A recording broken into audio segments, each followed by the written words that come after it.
Good afternoon, morning, evening. What's up, my trigger-proof family? Namaste. Give me a hashtag replay if you're watching this from the replay. Chances are you are, because I didn't have this scheduled.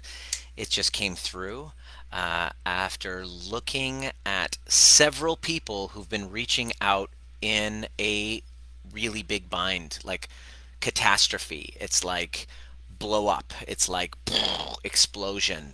The elephant in the room that was discovered all of a sudden. And I say elephant in a room because it's usually something that we understand to be true. We know it. We actually know that it's there, but we just don't want to deal with it. We don't want to talk about it because we have a very low tolerance of pain.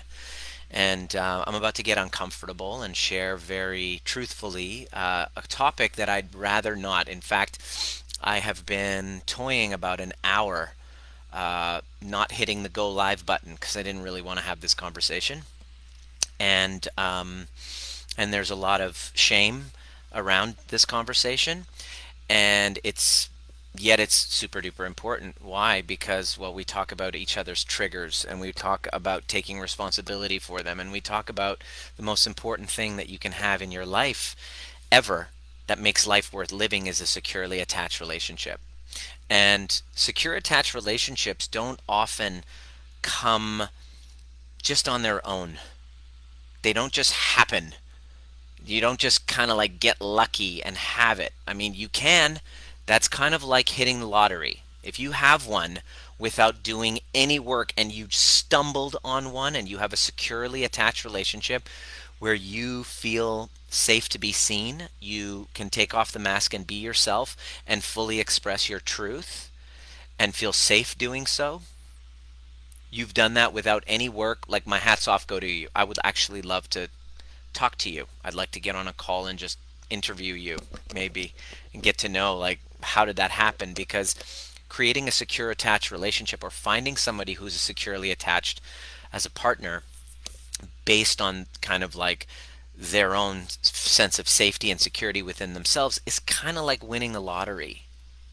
There's an there's a there's been an equivalency of winning the lottery. So in order to have, from my experience, and you could be an outlier, you could be completely an outlier. Um, the people that I know, that have a securely attached relationship where their home is a safe space, um, they had to work at it. They had to actually work at it, and work involves sometimes having conversations that are not very comfortable.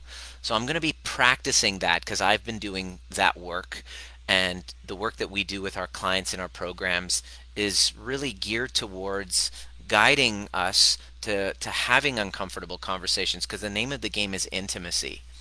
What we really want. What we want is relationships where we can take off the mask and be ourselves and feel seen, and then have the other person feel seen and loved and be able to express their full selves without restriction.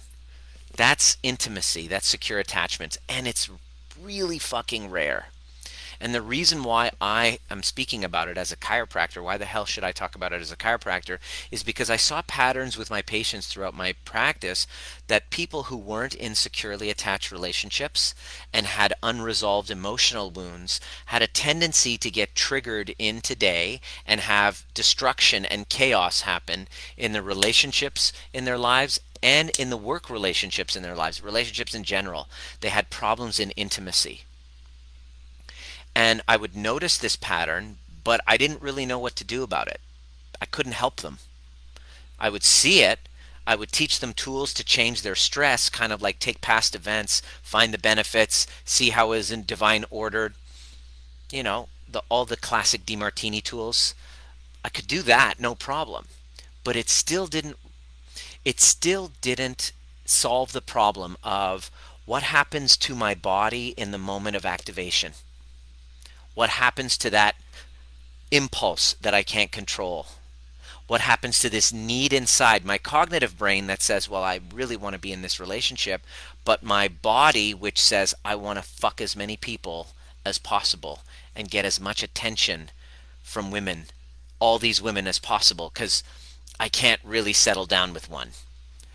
I couldn't merge those two together. Does that make sense? I didn't know how to put all that together. And so it wasn't until I had my last breakup and I looked at my own life.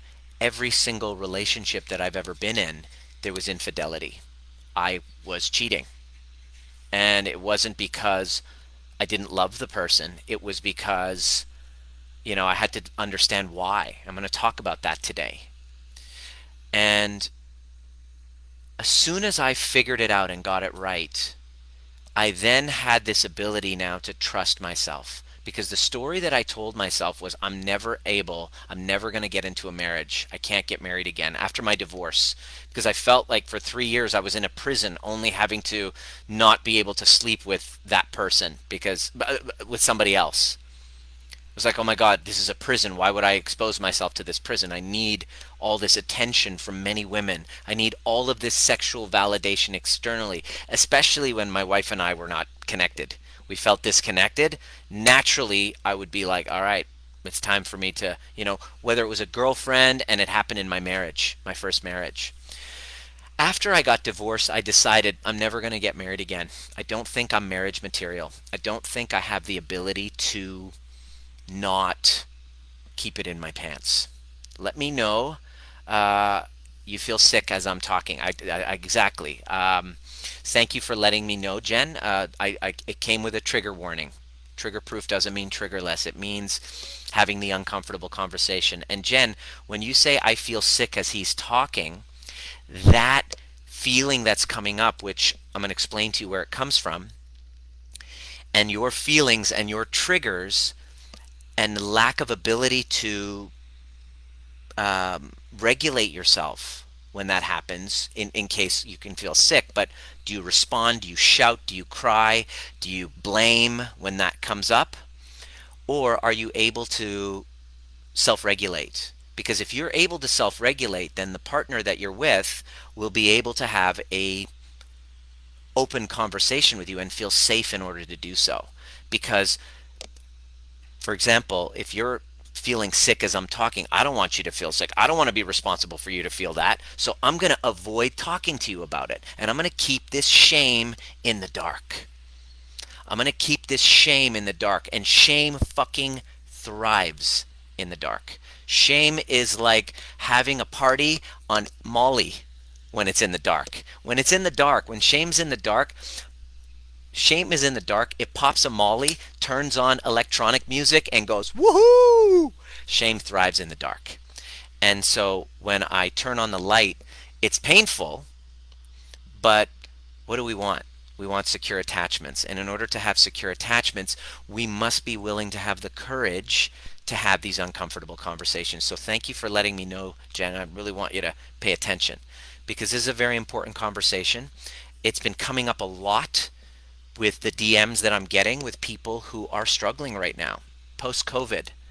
COVID has been a great equalizer. All your shit basically bubbles to the surface, and now you can't avoid it. It's right in your face, and it comes out, and it's been coming out.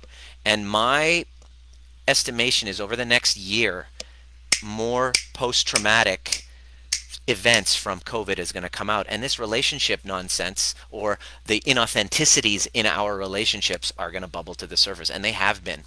And I've been getting the messages, and it's been really interesting. And so that's what inspired this conversation. In order to do that, I had to sit down and really look at myself and own it. And so after my marriage was done, I just went on a string of dating. Promiscuity, girlfriends here and there, because I was like, the divorce guy. 30, what would you do? You're divorced. You didn't have that connection, and finally, boom, you're free. I just went like a fucking maniac. And I convinced myself that I don't think I can ever get married again. It's not for me because I'm never going to be able to tame the beast. Right? And I had to really look at myself. I read the book, after I got divorced. I was like, all right, I'm on the dating scene again. All right, it's time for me to go get all this attention externally and get all this validation from women. This is my time because now I'm free. I can do it without guilt. Oh, fuck. I can now do it without guilt, right? I can now do it without guilt. So I bought the book by Neil Strauss called The Game. Neil Strauss. If you haven't read this book or you don't know who he has become famous. He's a New York Times bestselling author who was a nerd who couldn't get laid and started looking up on the internet back in the early 2000s chat rooms about pickup artists that were basically teaching men how to have the courage and use tactics to be able to pick up women and sleep with them. And this started a boom of pickup artist chat rooms and in the early 2000s, especially in Sunset Boulevard in Los Angeles, which then led to a series of seminars. Neil Strauss was going and learning from all of these and interviewing all of these pickup artists, learning their techniques, and within a year and a half, he himself became one of the greatest pickup artists. And he shared in the book The Game, which is kind of like a Bible. I don't know if you've ever read it. Let me know if you've ever read that book before, but I read that book. Why? Because I wanted to give myself the advantage of sleeping with as many women as possible. And convinced that I'm never going to get married. I'm never going to get married, never going to have kids. It's not for me. I have this issue, and it's just not for it's for some people. It's not for others. I don't want to get in a relationship and then have to feel guilty for wanting to sleep with other people. And so that was basically how I played this, and this was my MO. And I read the book, and it was like, oh, okay. I mean, I thought I was not. Most of the people who attended these seminars and bought the book were like people with really like very poor social skills. They had zero courage. They didn't know how to approach, so they would learn techniques. But most of those people were in the those seminars that they would attend, the pickup artist seminars. It became big. It's actually huge now. Neil Strauss was kind of like the first one. Now there's like a billion of them, and they went out and they're teaching. And what's happened is after a while, here's the interesting thing. After he became the greatest pickup artist in the world and he wrote the book The Game, here's what happened. He realized that he couldn't turn it off. He realized he couldn't turn it off, and he tried to get into a healthy relationship. But what ended up happening was every relationship he got into, he had to cheat. Like he couldn't, like he's in a relationship, but then he's out for like drinks with the fellas and there's a beautiful woman sitting there. He couldn't hold himself back from going up and using the game, right? Hold on one sec. Let me grab my I gotta plug in my battery. Give me 1 second. Hold that thought.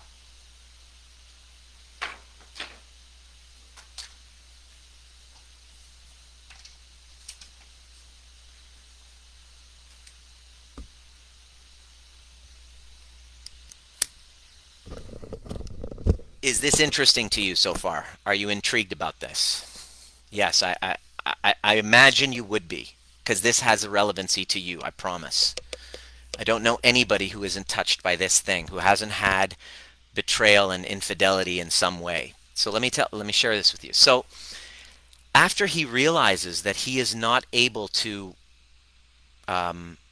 regulate this impulse, he then checks himself into Sexaholics Anonymous, or Sex Anonymous, or whatever. What do you call it?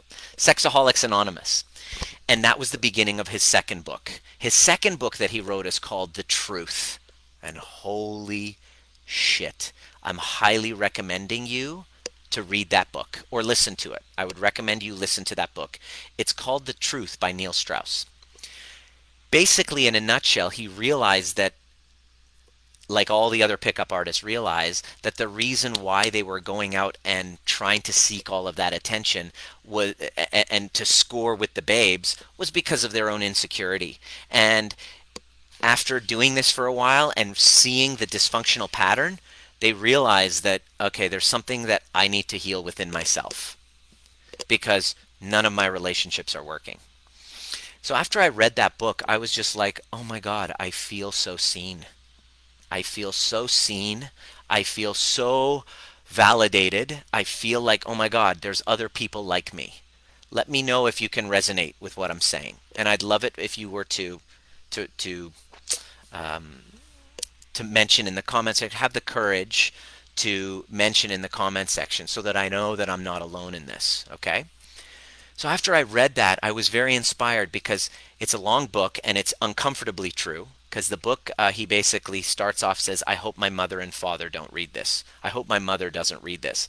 It was so disgustingly, uncomfortably truthful that I just fell in love with Neil Strauss.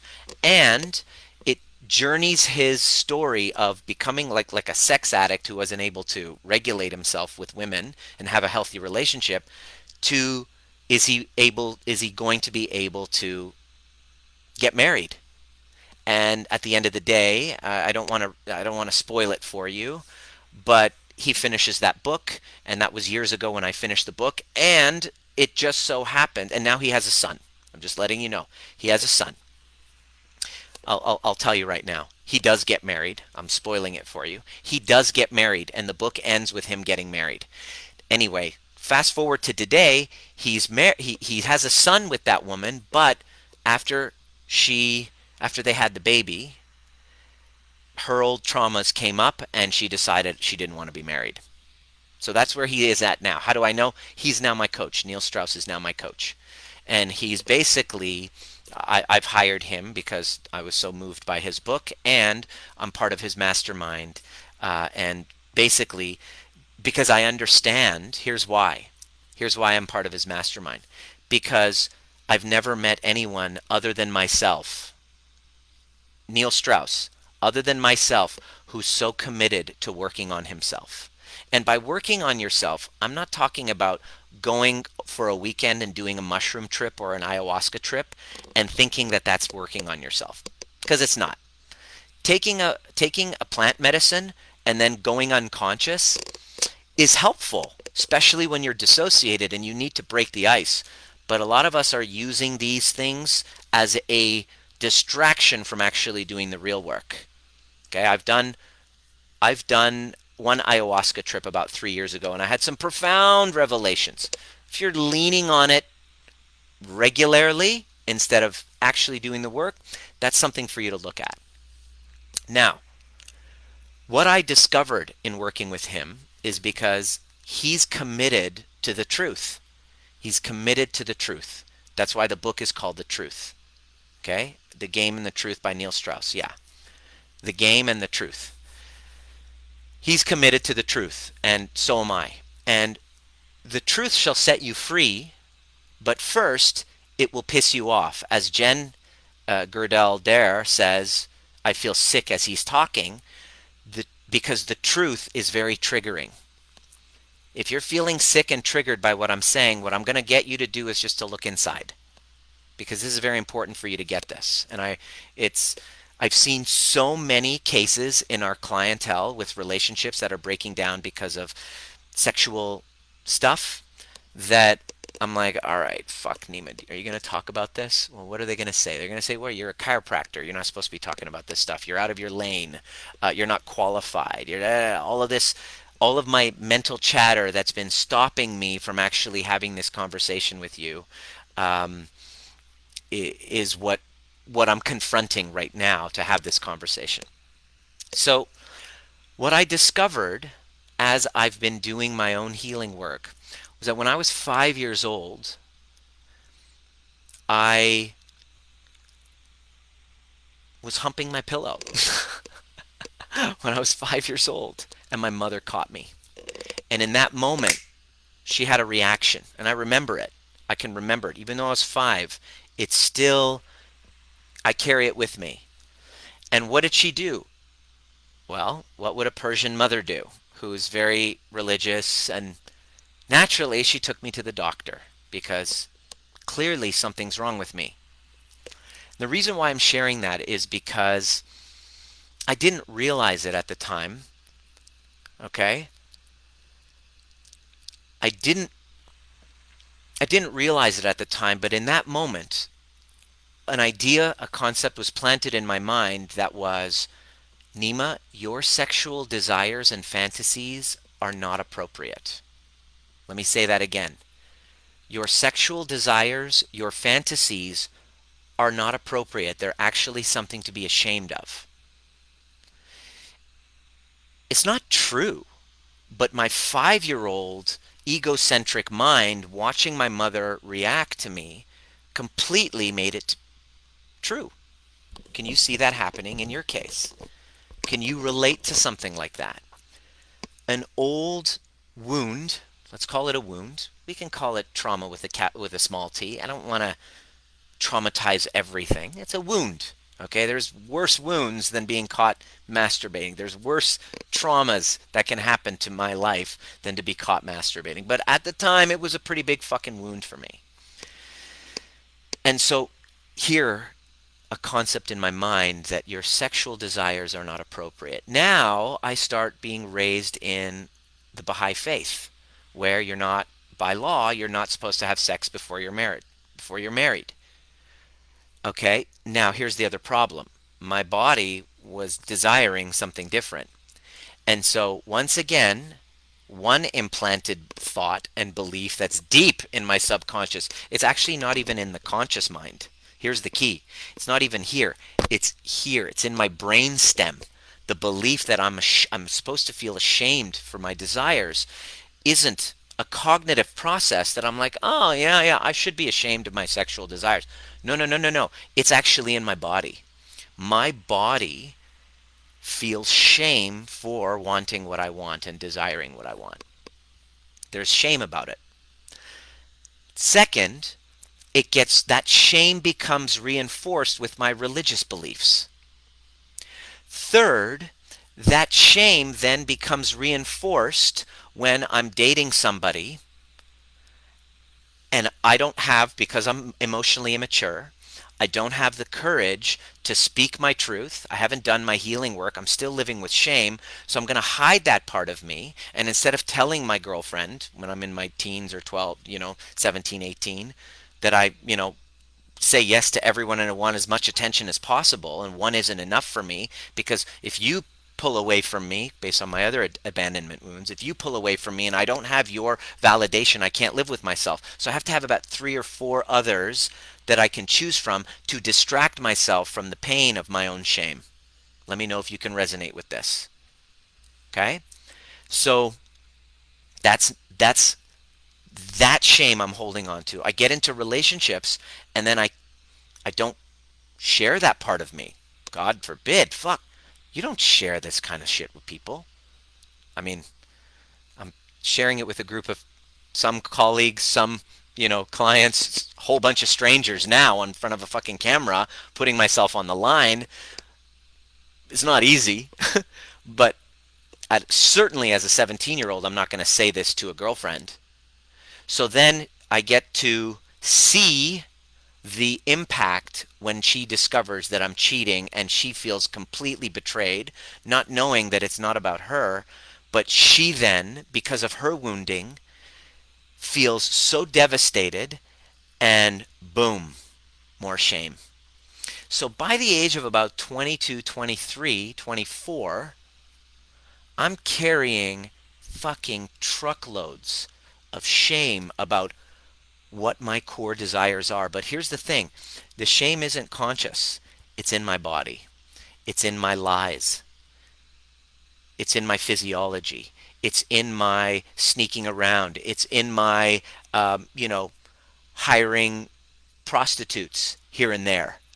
Just kind of like high risk behaviors. It's in these types of activities that it's hidden, because it's not safe to be expressed externally. Why? Because look how everyone's going to get triggered and make it about them. There is no safe place to talk about it. So I keep it in the dark. I keep it hidden in the dark. I don't want anyone to know. And here's what's funny. The guys that I work with, about 100% of them who are type A CEOs, guess what percentage of them can relate to me? Take a wild guess. All of them. Well, there was one guy that can't relate. He was a beta, though. The beta males can't relate. The alpha males totally can. Does this make sense?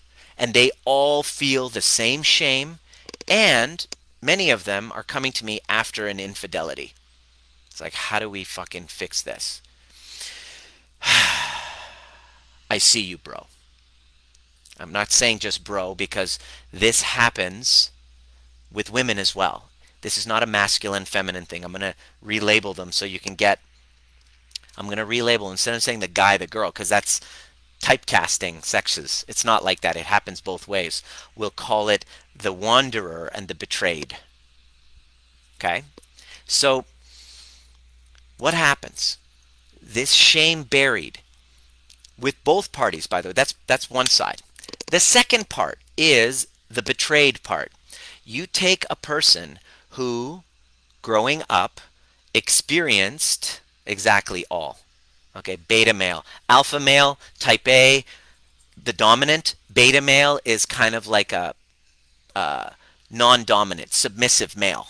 Okay, alpha male, beta male. Good question. Okay, all of them, absolutely. So here's the other part of it. That's the wanderer side of it. Now I'm going to give you the other side of it. You have the betrayed, where she, or well, I'll say she, grows up in a household, or he grows up in a household where she experiences an infidelity in the marriage. The mother cheated or the father cheated, and experiences betrayal. Okay? Experiences betrayal. Now, this person's betrayed and sees the impact of it. Now, the egocentric 8-year-old self doesn't look at parents that are having infidelity thing about them. Of course, the egocentric child makes it about them, makes it about themselves. Oh, he betrayed me. Dad cheated on mom. And I'm like, okay, yeah, so dad cheated on mom. Yeah, so what did you make that mean about you? Well, that I'm not good enough. Oh, look at you, making it about you. And it's not your fault. That's what our egocentric, wounded inner children make it all about. And that wound stays with us. That betrayal wound, it's there, it's deep. And here's the problem with our unresolved wounds. They become lenses at which we look at the entire world.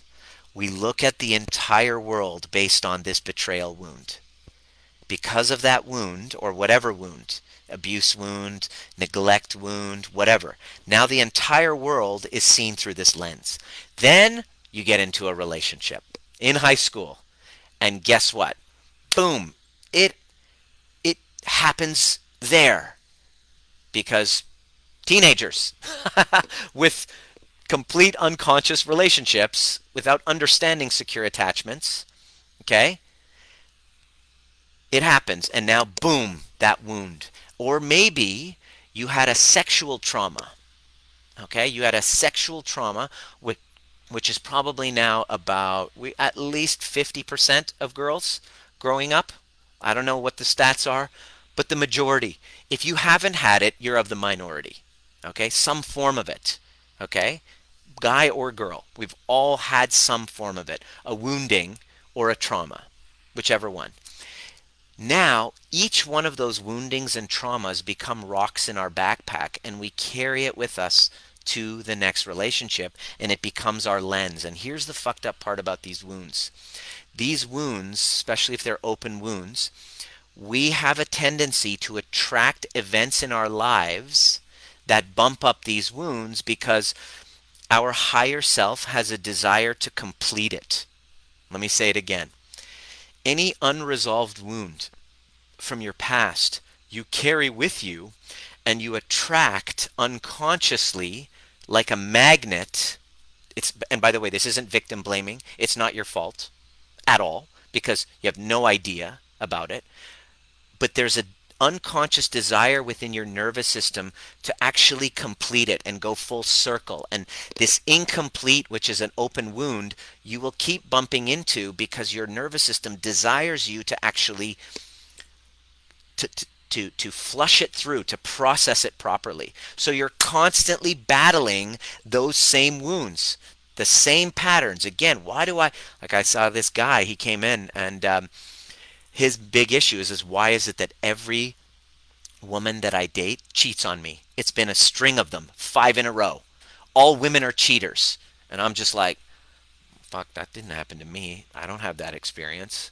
I'm I'm usually the one that does, like I've actually never had it happen that I'm aware of. It has always been the opposite. And and it just so happens that as I kind of got to know him a little more, it turned out that his mother cheated on his father. Well, fuck. That wound of a 5-year-old boy, 6-year-old actually he was, he's literally carrying with him like an open wound, and it just becomes a magnet. And the universe is kind of funny way of, I don't want to use the word forcing, but giving us an opportunity to heal those fragmented parts of us if we just know how. If only we know how. We just haven't been taught how. So we walk around with these wounds and they keep accumulating. And then we're so triggered we don't even want to fucking talk about it. Just look how uncomfortable you are in this whole conversation. You don't want to talk about this. It's like money. You don't want to talk about money either. Nobody wants to talk about it. These are uncomfortable conversations we don't have.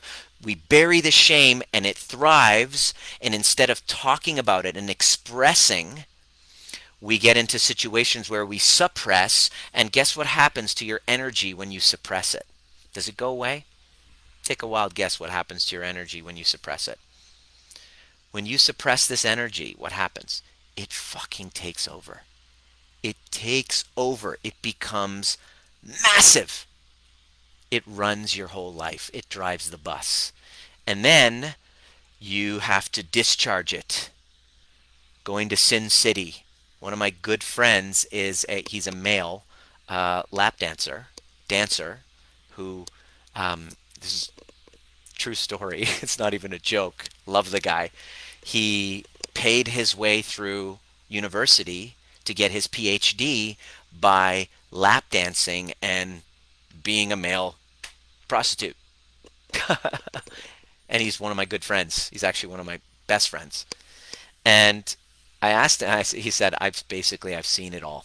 He goes, like, they come for the weekend and they just do whatever, and then they go back to their daily lives because they're not able to express their truth. So they need to discharge it somehow, and that's why Sin City is there.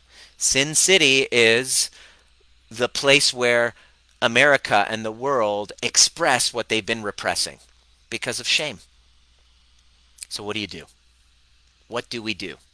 Well, first and foremost, the first step to healing this, if you've gone through an infidelity, if you're going through this push-pull and you're fragmented because of this story, because your emotions are going to go through the roof.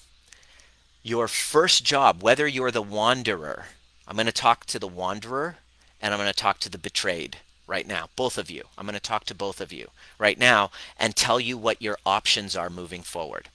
If you are that wanderer, I tell this to my clients. All right, man, this is what you, like CEO clients, successful guys, I go, all right, so this is what you got facing you. And I can relate because I have the same thing. I got the exact same mind virus that you do. You and I are the same. We have the same thing. That's why I'm talking about it right now. And I'm consistently working with it, having the conversations, being involved with coaches and men's groups and expressing myself, because I know that if I don't talk about it, this thing, which comes from an old wound, will fucking take over my life. So I want to lead by example and have a space free for you to express yourself here. You know, this is, in all of our programs that we do, this is basically how we do it. So I'm going to talk to the wanderer right now. The type A, the one who wanders. Okay, so what do you do? What do you do? Number one, first and foremost, is you own your fucking shame about it. You own the fact that you're shame. Like, number one, here's the thing. Here's what I want to say to you. The reason why you're so successful, because, by the way, this is me talking to myself. This is part of the work that I did with me. By the way, by the end of this work, I was able to now have the confidence in myself and the trust, not in my partner, but the trust in myself. I trust myself now to be in a long-term relationship because I know how to dance with that dark passenger now. It's work. And you can't do it just by numbing yourself or sedating. It actually is by confronting it, which is extremely uncomfortable. Very. Do you think it's easy for me to have this conversation with you? No. But it's the work. And it's something that I'm committed to by leading by example, even though this conversation is not comfortable. So the first thing that I had to do was to basically say, Nima, this desire within you to spread your seed around is actually part of the creative impulse that's made you successful. Let me say that again. This impulse within me that wants to go out and check out everybody and see everyone and sleep with everyone and do all that that's within me is part of the creative impulse that has led me to be as successful as I am. Okay? Could be worse, could be better, but I've gotten to where I am and I'm pretty damn fulfilled for where I'm at right now. And it's just the beginning, and that's in large part because of that part of me.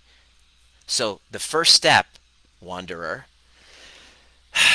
is to put your hand on your chest and say, I acknowledge that that part of me exists. That's a big step because you've been programmed all your life and all of the people you've hurt because of it and all the destruction that you've had and all the shame that you had, all the prostitutes you've hired and the infidelity that you've had and the cheating and the affairs and all of this stuff is shameful. So for me to actually say, embrace that part of you is kind of like a mind fuck because it's like, is Nima saying that to encouraging me to do that? Because I get accused of that. When you take it out of context, that's what it sounds like I'm saying. And certainly, these are one of your options. I tell people, I say, number one, wanderer, option number one is this is a dark part of you. So go ahead and get married and do what like 90% of successful CEO men do. A large percentage, 80 to 90% of them do, which is get married, hide that part in shame, and just keep going, doing your thing on the side, wherever it be. Like I have some of my guy friends that I know, they'll be like, I don't shit in my own neighborhood. I don't shit where I eat. It's only when I travel. Like that's one option for you if you want to live that way. Here, like that's one of the more common ways of handling it because you're not complete with yourself. You haven't healed your sexual traumas. You have so much shame, and you know that your partner hasn't done her work to be able to hold space for that. She would completely lose her shit. She would completely lose her shit about it. So you can't have that conversation with her. Hell no. So go ahead and just keep doing that. Here's the dark side of that.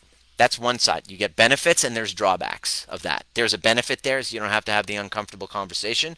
Drawback is your health will suffer. I've seen this again and again and again. People will get into chronic pain. One of the cases we worked with, her husband was doing this for 15 years. And I'm like, what's his health like? She's like, his health is fine. And I'm like, really? What's his health like? She's like, oh, he's had 5 back surgeries. I'm like, bingo. It's not about his spine. I know this as a chiropractor. He's tried chiropractic, he's done everything. His back won't get better. But all of a sudden, when he has surgery, now he doesn't have to deal with the guilt. So what'll happen is that guilt and shame will be left unaddressed, and it will turn into addictions. You'll become addicted to it. And it will turn into health problems, crises. Your health problem or crises, I'm telling you from a healthcare provider now, this is why I teach this stuff now, because in the office I'm seeing these health problems, and I want to deal with the real issue, which is this. Your health problems will show up as a distraction from certain feelings and emotions that you're not ready or prepared to actually confront and feel. So your body will start to break down around you. You'll get anxiety, you'll get depression, you'll have addictions, you'll have digestive problems, you'll have chronic pain. These are the most common ones. One of the gals that I was dating eons ago, this was happening to her. She was in an 11-year relationship with a guy. He was having a double life. So 3 days out of the week he was with her, 2 days out of the week, he was with somebody else. And I'm like, holy fuck. I'm just like, the amount of energy that would take to lie and to be engaged in that for 11 years. I was like, what was his health like? She's like, he had chronic inflammatory bowel disease. I'm like, no shit. Literally. No shit and lots of shit. So you can choose Wanderer. You can choose that. That's option number one for you. That's what you will do if you're going to deal with it that way. But here are the consequences. Those are the consequences. Anxiety, addictions. You want to go, just distract yourself with partying and all of this stuff because of that incongruency. So there's a pleasure and a pain either way. Next option, Wanderer. Here's what you do. You deal with the shame. You embrace that that's a part of you. And you lean in to why. Why is it so important to you to be having this high-risk behavior? Why is it exciting to you to get that person's attention, lean into getting approval from this person, or having these, sexual encounters? Like, what is it that you're getting out of it? Like, what's missing that this is giving you? And here's what you'll notice. That comes from a wound from adolescence, usually. From the guilt and the shame, like me when I was 5 years old, for example, or adolescence, wherever it is, it comes from an old trauma. And our adapted adolescent, from our wounded child, and adapted adolescent seeks intensity all the time. An incomplete with a adapted adolescent seeks intensity. So when it shows up, not if, but when it shows up, if you've done the work properly to heal those old attachment wounds, those old traumas, those old baggages that you're carrying, you're able to experience the desire for somebody else and know exactly where it comes from and be able to self-soothe that again and again and again, because you have now expanded your functional adult within you, emotionally matured to the point where your life is more than just about seeking instant gratification. In other words, option one requires no growth for you as a wanderer. Option one is to have your little cake and eat it too. It requires no growth. It requires a lot of lying. There'll be pleasure that you'll get, momentary highs, but then the pain will be the impact on your physiology, because in order to become okay with the shame and guilt, you have to actually dissociate from your body, which will then create illness to help you reassociate with your body. This happened with one of our clients. She was dealing with paralyzing anxiety. She could not function. And she's a hairdresser, married. And she's like, I get panic attacks and I need your help. And I'm like, okay. So she jumps in and we start working with her. And on our first call, I was like, all right, so tell me the fucking truth. This is what I do. I work with people. I'm not like a psychiatrist, counselor. I'm just like your guide on the side that you trust to go up that mountain towards self-love and secure attachments. And I looked at her, I'm like, all right, you can't bullshit a bullshitter. Tell me what's up. And she goes, okay, here goes. 7 years ago, I caught my husband watching. He used to be in the military and in Korea. So I walked in on him watching Asian porn.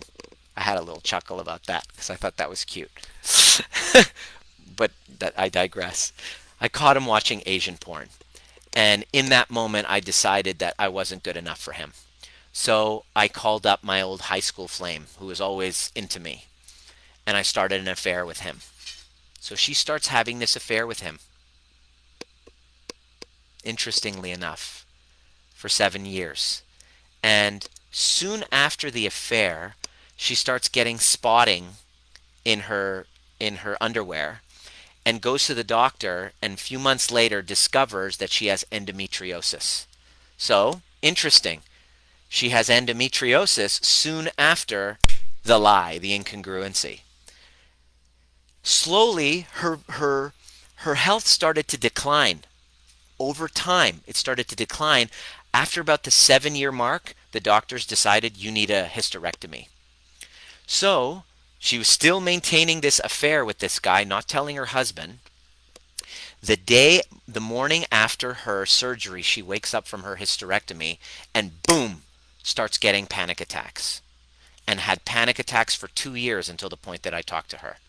Interesting story, because before the lie was able to be dispelled in the endometriosis.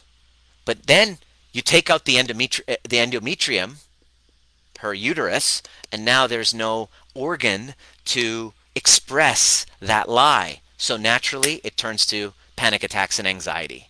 And I'm like, okay. So we did a little bit of my overview method, which helps you go back to the earliest wound of why she behaved the way she did. Guess what happened? When she was younger, she experienced an infidelity. Her father cheated on her mother, and she felt betrayed. Funny that, isn't it? She feels betrayed, and she's angry and resentful towards her father. And that incomplete feeling of betrayal, like I told you before, is in her body, and she ends up behaving it to kind of help her become full circle and love all parts of herself and her father. Not knowing it, she acts out with infidelity, and the day that she wakes up with panic attacks, she's like, I can't do this. I can't do that affair anymore. So she broke up with the guy right after. But for 2 years, she's been dealing with panic attacks. Interesting. So I told her, I said, okay, so once we got her complete with that, and she understood herself and why she chose to do what she did, and dissolved her past trauma with her father, and healed. And what I had her do was to go and have a conversation with him and restore that, call herself out and say, I was judging you this whole time and I became you. And so I'm here to heal all of that and to start a new relationship with you. She called herself out, healed that relationship with her father, then, and told her father about her own infidelity and bonded with him. And together they approached the husband. And she shared with her husband about what happened. Ha! That's courage. That took a lot of fucking courage. That wasn't easy for her to do. That was not easy for her to do. But guess what? Guess what? Right? No more anxiety after that. Her anxiety healed instantly.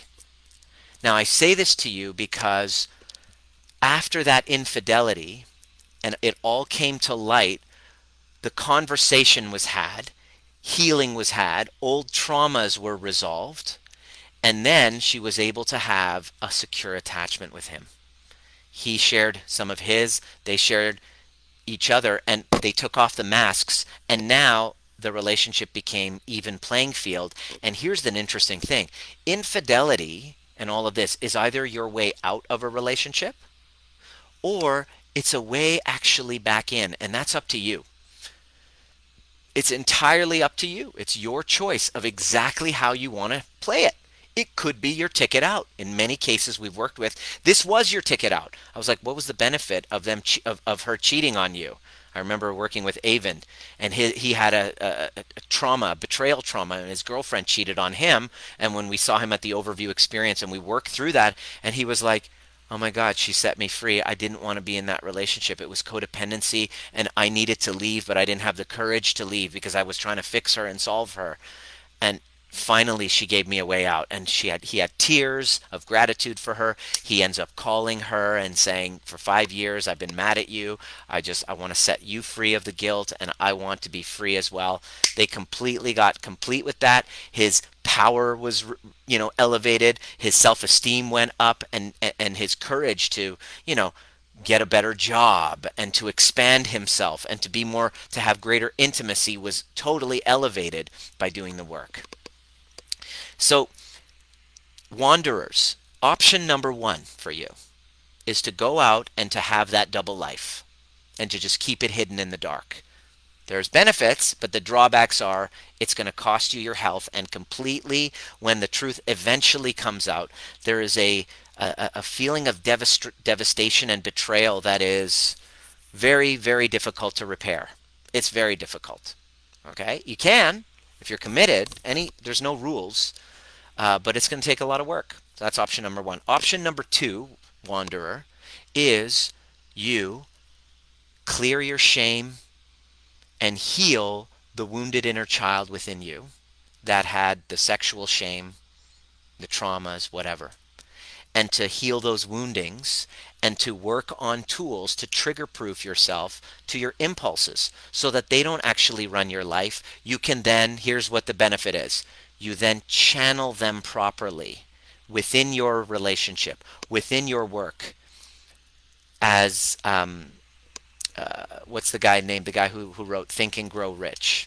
Remind me, the guy, Napoleon Hill, who wrote Think and Grow Rich. It's called transmutation of that sexual energy that you go trying to conquer this way, which is a huge distraction, and you're able to channel it into service. That is what that is the game that I've committed my entire life to. Why? Because there's nothing more important than that. If you think that, um, all the other aspects of your life won't improve by you taking on that work, you're wrong. Every aspect of your life improves by going all in and doing the work on that. You start to emotionally mature. You start to be able to tell the truth. You're able to take off the mask. You're not so ashamed of yourself. You have the tools that when these symptoms come up, you're not suppressing yourself all the time. You're actually embracing parts of you. And now you have the foundation to create a secure, healthy attachment. Dare I say it, with somebody else who's might be equally fair game to love you for who you are. Imagine that possibility of finding somebody who loves you for all parts of you, even your fucking deviant parts, because that's part of you. Why not channel that deviance if you're able to integrate it? That's what's available to you, my wanderer friends, guy or girl, male or female, doesn't matter. Either way, the same rules apply. Now, for the betrayed, if you've been betrayed, let me know. I just want to see what you guys, has this been landing for you? Yeah, seek physical validation, or you close up entirely and let no one in. Absolutely, Nicole, 100%. Either way, Nicole, here's the key. It's an intimacy disorder. Either way, whether you internalize and you don't let anyone in, or you externalize it by trying to validate yourself, either one of those two, it results in what I call an intimacy disorder, which is why the title of my programs and everything that I do is about upgrading intimacy. Being able to have the courage to tell the truth, even on fucking camera, and talk about shameful things about yourself because you're so complete with who you are and you have such a dedication to use it, not just kind of like, self-indulgingly just tell people about shit, but actually do it for a purpose. Put yourself on the line for a purpose, not just to be liked or, whatever. It's actually for a purpose. Hey, mentions emotional. I go back and forth with this when it comes to being willing to participate in new relationships or just shutting everyone out completely. Yes, if you shut everyone out completely, which is another thing that you can do, Nicole, that is an intimacy disorder. That's a wounded inner child. There's some healing to do. There's some opportunities. I'm going to tell you exactly what to do, how to do that. This is exactly why we do this. What's the name of that book? All right, childhood trauma. Perfect. Takes over the entire human. Beautiful. Good. So here's some advice. I don't want to say advice. For the betrayed. Now, what do you do? When it comes up and you've discovered this betrayal, your work is this. You can either react, this is what most your wounded self will do. React, cause a stir, throw a tantrum. How could you do this to me? You do this to me. You betrayed me. How could you do this to me? Oh. That's option number one, which is what your inner child will want to do, which is totally normal, which would make sense. That's option number one. And then to shut yourself down and to run away and say all men are assholes, all women are cheaters, whatever story that you make up, and you carry that wound with you, and guess what happens? You now have a new lens with a thicker lens of betrayal. Guess what you're going to see in your next relationship and be hyper-focused on or end up becoming? Another betrayal. That's option number one. Option number two is to lean into the betrayal feelings. This is the more difficult option. Option number one, there's no investment required. There's no work required. In fact, it's the opposite of work. It's I absolve myself of all responsibility. It's his fault. I'm a victim. And now you're out in the world. That's the benefit. That's the pleasure of that because there's no work involved. The pain of that is that everyone in the world will become your perpetrator. You are looking around with perpetrator lenses. Everybody will look like a perpetrator to you. That's the drawback. Option number two is for you as the betrayed, is to lean into the betrayal and feel it fully because it sucks. Believe me, I've been on both sides of the fence. When I was younger, I still remember it. It hurt a lot. I was 18, my heart broken, but it's to lean into that, lean into the grief, and to go back to the earliest wounding where it began, your earliest trauma, your sexual traumas, your emotional baggage, your emotional traumas that you've gone through from your father, from your mother, from your ex, from your abuser, all of them. And to go and to reconnect with those parts of you. Because if you don't connect with those many parts of you that are wounded, they are still with you, but they're unconscious. And they are meeting their match. They're looking for reunion with a match, and they will find it. Because you can't ignore them. They won't be ignored. The more you ignore those wounded parts of you, the louder they become, the more they take over your life, the more triggered you become, the more dysregulated you become, and your chances of having a secure attachment go down the drain. And this is not about victim blaming. This is not about blaming the victim because none of this is your fault. None of it is your fault. None. Let me say that again. For you when you DM me saying, "How dare you, you fucking victim blamer." None of this is your fault. You are not to blame.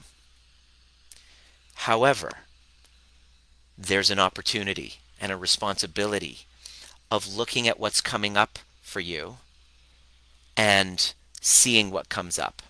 And Rose says, what if you don't remember? Good question. Your memories don't show up like a file drawer. They're showed up in your body.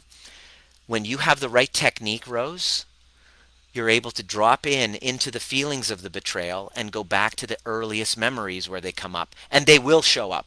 100% of people come to us and say, I don't have memories of childhood. And I say, they will show up. We can get them out of you. That's what the overview method that I've come up with exposes. It comes out in breathwork. Your memories are not here, Rose. Your memories are here. They show up like this. So they must be accessed through here. And you have to have the right tools and guide to be able to help you. And so it's possible. Okay? Your work as the betrayed is to go back and heal those. And should I stay or should I go while I do this? This is the question. This is a trauma bond that you guys have gotten yourselves into with this infidelity thing. You're here for a reason. There's a reason why this is happening. And the reason is you have magnetized each other often as a trauma bond, which is this emotional kind of up and down, familiarity from a past thing that is unresolved. Do we leave and heal it, or do we stay and heal it? That depends on you. That entirely depends on you.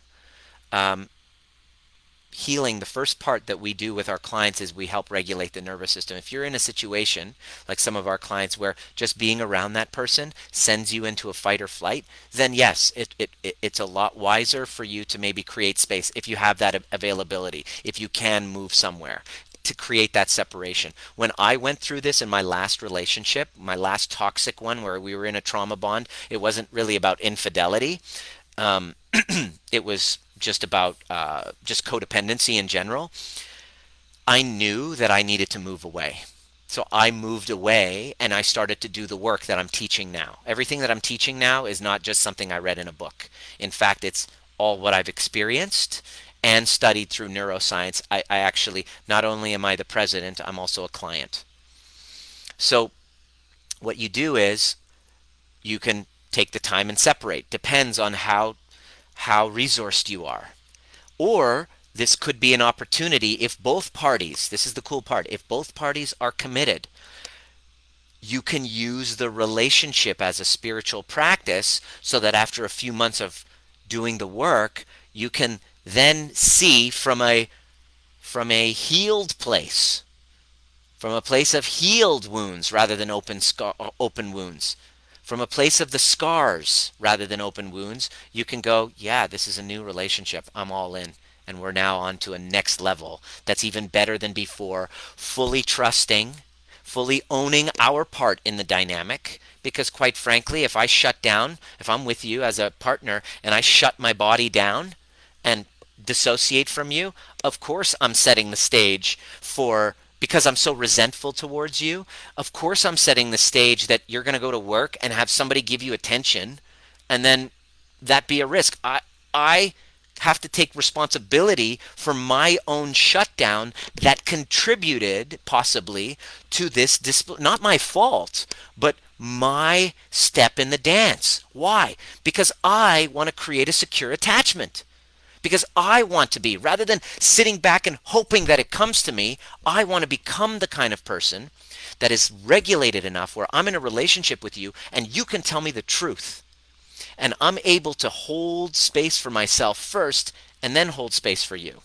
Because if I don't do that, you're going to hide your truth from me because you don't feel safe of expressing it. And then you're going to fucking tell that truth somewhere else. Someone else is going to have you be able to feel safe to feel tell the truth. If it's not me, it's going to be somewhere. And if I'm in a marriage with you, if I'm in a relationship with you, I want to be that person. I want to become the kind of person that's able to regulate himself because there's nothing more triggering than the truth.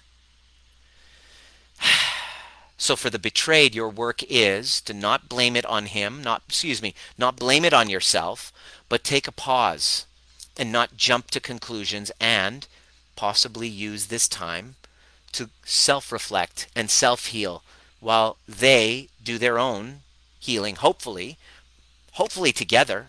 The cool part about this weekend, we're about to do the overview experience, we have several couples that are in that limbo state who are dealing with that very thing. And I have the utmost privilege of being able to help guide them back to themselves so they can have the answer of what to do next, not coming from me because I don't have the answer, but you have the answer. But it's the answer is totally blocked by all this emotional charge, by all this guilt, by all this shame, by all this blame. You can't see the forest from the trees, which makes sense because you're not actually talking as a functional adult. You're speaking as a wounded child or an adolescent. And to make that secure attached relationship work, you must be willing to grow into that functional adult. And that is exactly what I'm dedicated to. Does this resonate with you? Did this message resonate with you? Let me know what your takeaway was in this conversation because I really want to facilitate healing. The only thing I'm interested in is not blaming you, but it's actually healing. Hold on one second here. Let me bring you the link. Is healing. That's all I'm caring. That's all I care about because people message me and they send me their text messages, screen captures. Look at what he did. Look at what we caught. What do you think I should do? And I'm like, dude, no decisions can be made in a space when you are so fucking triggered. Your number one thing is to go back and heal those attachment wounds. That's it. Both parties, if you're willing to do the work. You can't avoid this. You can't avoid this, whether you do this on Sunday with our overview experience, okay? Either you do this with the overview experience, or let me see if I can actually give you the link. I'm going to put the link in the comment section. Here it is, right here. Only attract women I don't want a secure attachment with. I'm smart. Haha. Abandoned by mother as a baby. Exactly, Dalj. Now, when you do the work that's beyond just the cognitive, finding benefits, owning the traits, which is great. I love John. John's my fucking hero. After you first connected with that younger part and resource them, and usually takes a good 3 to 6 months of deep practice in that conversation, you're now able to, well, I'll tell you now, I'm able to do what I never thought was possible. I have a relationship with somebody who I can be myself around. Literally, she's listening to this entire conversation, and I don't have anything to hide from her about it. She knows about my past. She knows all the shitty things that I've done. Shitty things. Well, I say shitty, but I was unconscious at the time, and I completely see and understand myself now after the work of doing it. And it's ongoing. And we're both committed to getting uncomfortable, taking off the mask, and having these uncomfortable conversations, because the reward on the other side of that painful, uncomfortable conversation I'd rather not have is a healthy fucking relationship. And there's nothing more important to your life, your business, your health than a secure attachment at home. And that's what this entire methodology is all about. That's what this group is all about. This community is all about. All of my trainings are all about. That's the most important thing to me. I stand for healed families, and you can heal this. We had a case of a couple he's a chiropractor. She was his office manager. They had six offices around Australia, super duper successful. All of a sudden, infidelity was found out, and it was going to destroy them and their empire. But we worked together and we healed those attachment wounds. And guess what? They are actually stronger than they've ever been. And we've also seen cases where people were in that limbo. They went in, they didn't know whether they should stay or they should go, came in, did the work, healed those attachment wounds, cleared the past, learned the tools to self-regulate, and then in a heart-opening manner, she was able to say, I'm ready to leave. Now, this isn't about saving your marriage. This is about getting you so connected with you and healing those wounds so that you can, if you're going to leave, you're leaving the right person. You're not divorcing your mother or father. You're actually divorcing the person, because you've healed with your mother and you've already divorced your mother and father. In other words, part of the overview experience and overview method and all of this work is to finally divorce yourself from your parents. Because that entanglement is fucking up your relationship. And so you're in a trauma bond. Should you leave or should you go? Well, it depends. Ideally, both, if you're both willing to work at it and use the relationship as spiritual practice, you'll both grow to an unimaginable, amazing height. Me and my ex-wife are friends. Her mother doesn't have long to live. And I'm here to, she's in Australia, and I'm happy to be able to support her family as best I can, because we've worked on those wounds. And every unhealed wound that you're carrying with you from one relationship after another, a sexual trauma, literally you're carrying it with you to your next relationship. And I'm not saying this to fault you, and I'm not saying this to blame you, because it's not your fault. I'm saying here it is. It's your responsibility to learn how to unpack that baggage and let it go. And the overview experience that we're doing on Sunday, it's in a couple of days, is designed to teach you the step-by-step methodology and get you started in the process of healing those attachment wounds. Let me know if this has been relevant for you. What questions do you have about this? I'm happy to answer. If you're on the fence about joining on Sunday to actually do this, I'm super duper stoked for those of you who are coming. We have our community. We do this once a month, and we open up space for people who aren't already clients, practice members, to come in and experience the magic and hopefully get you engaged in the conversation of healing rather than the victim, perpetrator, hero drama triangle. And so I can't wait to teach it to you. And let me know if this was relevant for you, what you got out of it, what your greatest takeaway was, and send me a DM if you have any questions and you want one of our last spots. I'm super stoked to be joining, and this was a very difficult transmission for me. I hope it served you, and I will see you at the next perfect time.